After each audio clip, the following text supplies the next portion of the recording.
Hi everyone, this is Scott Lutz and welcome to your NIV Bible reading today. We are in 2 Samuel 3, 1 through 39, and then Matthew 10, 1 through 42. Let's go ahead and read the scripture.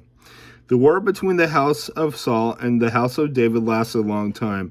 David grew stronger and stronger, while the house of Saul grew weaker and weaker. Sons were born to David in Hebron. His firstborn was Amnon, the son of Ahinoam of Jezreel. The second, Caleb, the son of Abigail, the widow of Nabal of Carmel. The third, Absalom, the son of Maacah, daughter of Talmai, king of Geshur. The fourth, Adonijah, the son of Haggith. The fifth, Shephatiah, the son of Abital. And the sixth, Ithream, the son of David's wife Eglah. These were born to David in Hebron. Abner goes over to David. During the war between the house of Saul and the house of David, Abner had been strengthening his own position in the house of Saul. Now Saul had a concubine named Ritzpah, daughter of Aiah, and Ishbosheth said to Abner, "Why did you sleep with my father's concubine?" Abner was very angry because of what Ishbosheth said, and he answered, Am I a dog's head on Judah's side? This very day I am loyal to the house of your father Saul and to his family and friends. I haven't handed you over to David, yet now you accuse me of an offense involving this woman. May God deal with Abner, be it ever so severely, if I do not do for David what the Lord promised him on oath, and transfer the kingdom from the house of Saul, and establish David's throne over Israel and Judah from Dan to Beersheba. Ishbosheth did not dare to say another word to Abner, because he was afraid of him. Then Abner sent messengers on his behalf to David. Whose land is it? Make an agreement with me, and I will help you bring all Israel over to you. Good, said David. I will make an agreement with you, but I demand one thing of you. Do not come into my presence until you bring Michal, daughter of Saul, when you come to see me. Then David sent messengers to Ishbosheth, son of Saul, demanding, "Give me my wife Michal, whom I betrothed to myself for the price of 100 Philistine foreskins." So Ishbosheth gave orders and had her taken away from her husband Paltiel, son of Laish.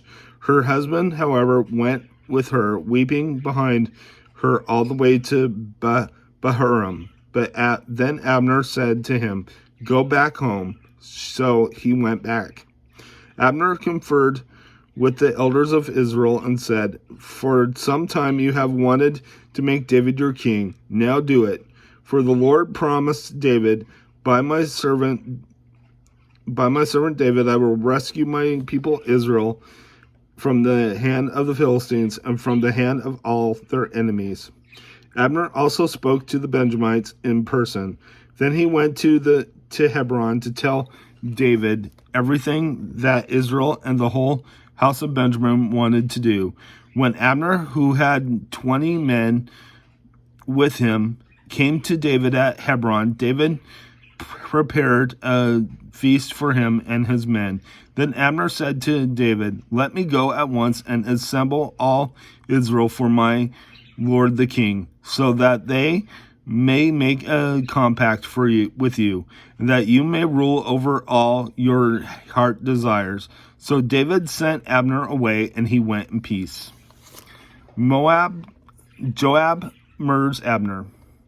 Just then David's men and Joab returned from a raid and brought with them a great deal of plunder. But Abner was no longer with David in Hebron, because David had sent him away, and he had gone in peace. Then, when Joab and all the soldiers with him arrived, he was told that Abner, son of Ner, had come to the king, and that the king had sent him away, and that he had gone in peace. So Joab went to the king and said, "What have you done? Look, Abner came to you. Why did you let him go? Now he is gone.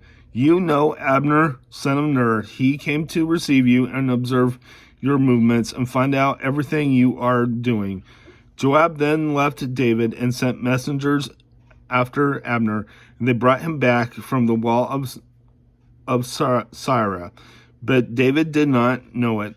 Now, when Abner returned to Hebron, Joab took him aside into the gateway, and as though to speak with him privately, and there to avenge the blood of his brother Asahel.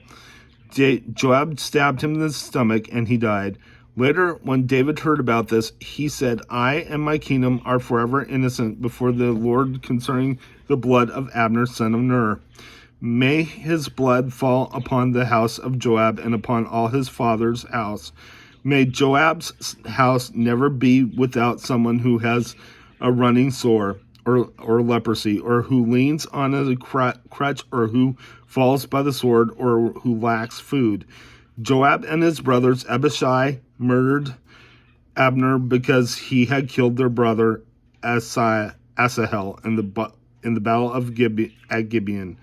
Then David said to Joab and all the people with him, Tear your clothes and put on sackcloth and walk in mourning in front of Abner."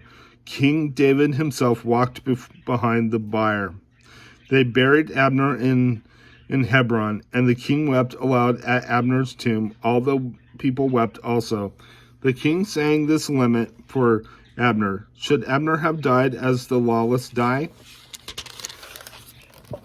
Your hands were not bound, your feet were not fettered. You fell as one falls before wicked men." And all the people wept over him again. Then they all came and urged David to eat something while it was still day. But David took an oath, saying, "May God deal with me, be it ever so severely, if I taste bread or anything else before the sun sets."